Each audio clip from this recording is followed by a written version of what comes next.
자, 안녕하십니까. 평생 공부방의 브루스 리입니다. 오늘 역시 스탠퍼드 인간 성장 프로젝트 마인셋에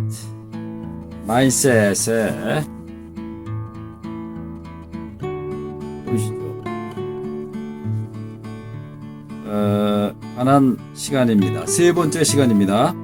자, 성장 마인셋을 올바로 심어주는 법, 교사로서 혹은 직장 상사로서 혹은 부모로서 과연 실전에서 어떻게 성장 마인셋을 학생들에게, 자녀들에게, 직원들에게 혹은 동료에게 심어줄 수 있을 것인가에 대해서 연구해 보는 시간을 갖도록 하겠습니다. 자, 책 낭독 시간입니다. 성장 마인셋을 올바로 심어주는 법. 아마도 여러분은 어른이 성장 마인셋을 갖추면 자연스럽게 아이들에게도 성장 마인셋을 심어줄 수 있으리라고 여길 겁니다. 말과 행동에서 배어나와 아이들에게 전달해질 것이라고 말이죠. 우리 연구진은 처음에는 그렇게 생각했지만은 그렇지 않다는 점을 발견했습니다. 실제로 많은 어른들이 자신의 성장 마인셋을 전하지 못하고 있었죠. 문제입니다. 여기에 우리들의 현실적인 문제가 있는 것입니다. 자, 그 이유는 뭘까요? 궁금합니다. 우선 우리가 무엇을 발견했는지 살펴보시죠. 여러 연구를 통해 우리는 부모들과 그 자녀들의 마인셋을 살폈습니다. 각 케이스마다 성장 마인셋을 가진 부모들이 많았지만 그 성장 마인셋이 반드시 자녀들에게 전해지는 것은 아니었지요. 문제가 심각합니다. 다른 연구에서는 교사들과 그 학생들의 마인셋을 살펴봤는데 마찬가지로 교사들의 성장 마인셋이 반드시 학생들에게 전달되지는 않았습니다. 그렇겠죠. 전달한다는 것은 역시 또 다른 문제라고 볼 수가 있겠군요. 보이지 않는 다른 요소가 있었던 겁니다. 자, 이 경우에 자기가 아는 것과 가르치는 것 사이에는 차이가 있다 하는 말과도 일맥상통하는 말이라고 생각이 되는군요.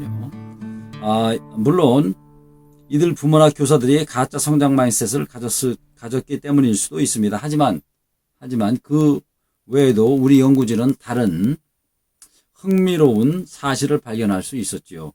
어른의 마인셋이 그들이 머릿속에만 존재하고 아이들에게 직접적으로 보이지 않는다는 것이었습니다. 보통 아이들은 어른의 명시적 행동을 보고 따라하게 됩니다. 명시적 행동. 보통 아이들은 어른의 명시적 행동.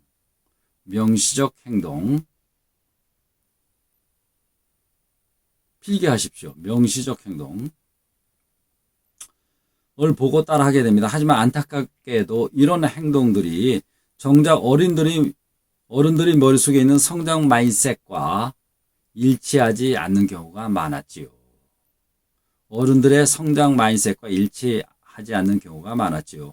그렇다면 의도와는 다른 마인셋을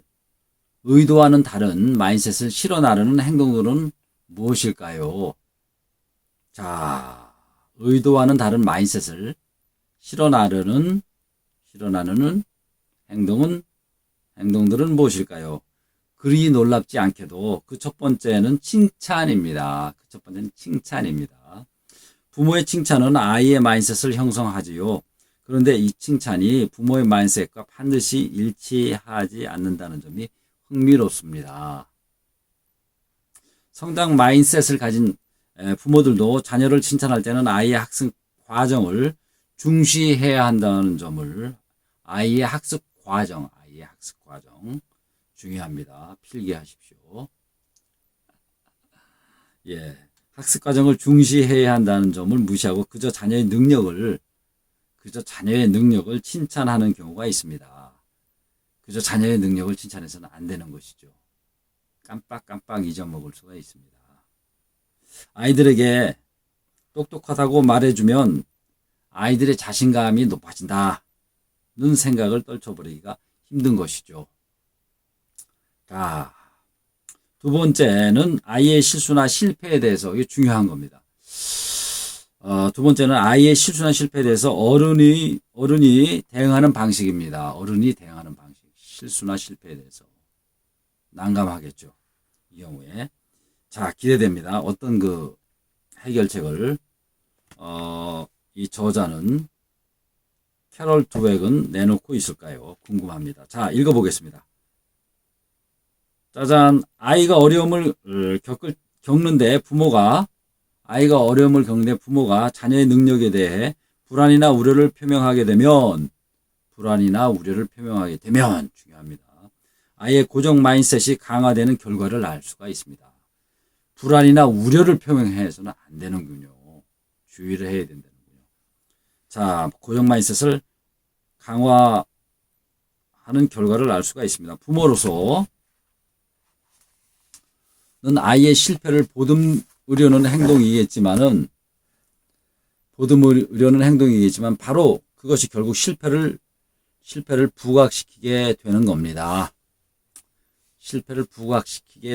이렇듯 성장 마인셋을 가진 부모라도 아이가 비틀거릴 때는 자녀의 자신감이나 사기를 걱정하는 모습을 보이기 쉽습니다. 자, 6분, 7분이 경과하고 있습니다. 현재. 부모는 자녀의 좌절을 관심 있게 지켜보면서 그 좌절을 자녀에게 성장 마인셋을 길러줄 배움의 기회로 다뤄야 합니다. 배움의 기회로. 좌절을. 이런 부모들은 자녀의 좌절을 포용해야 할 대상으로 여기죠. 그들은 좌절의 정면으로 맞서고 자녀에게 배움을 위해 취해야 할 다음 단계를 알려줍니다. 다음 단계가 중요하다는 얘기죠. 달리 말하면 부모들은 매 순간 자녀에게 실수, 장애, 역경이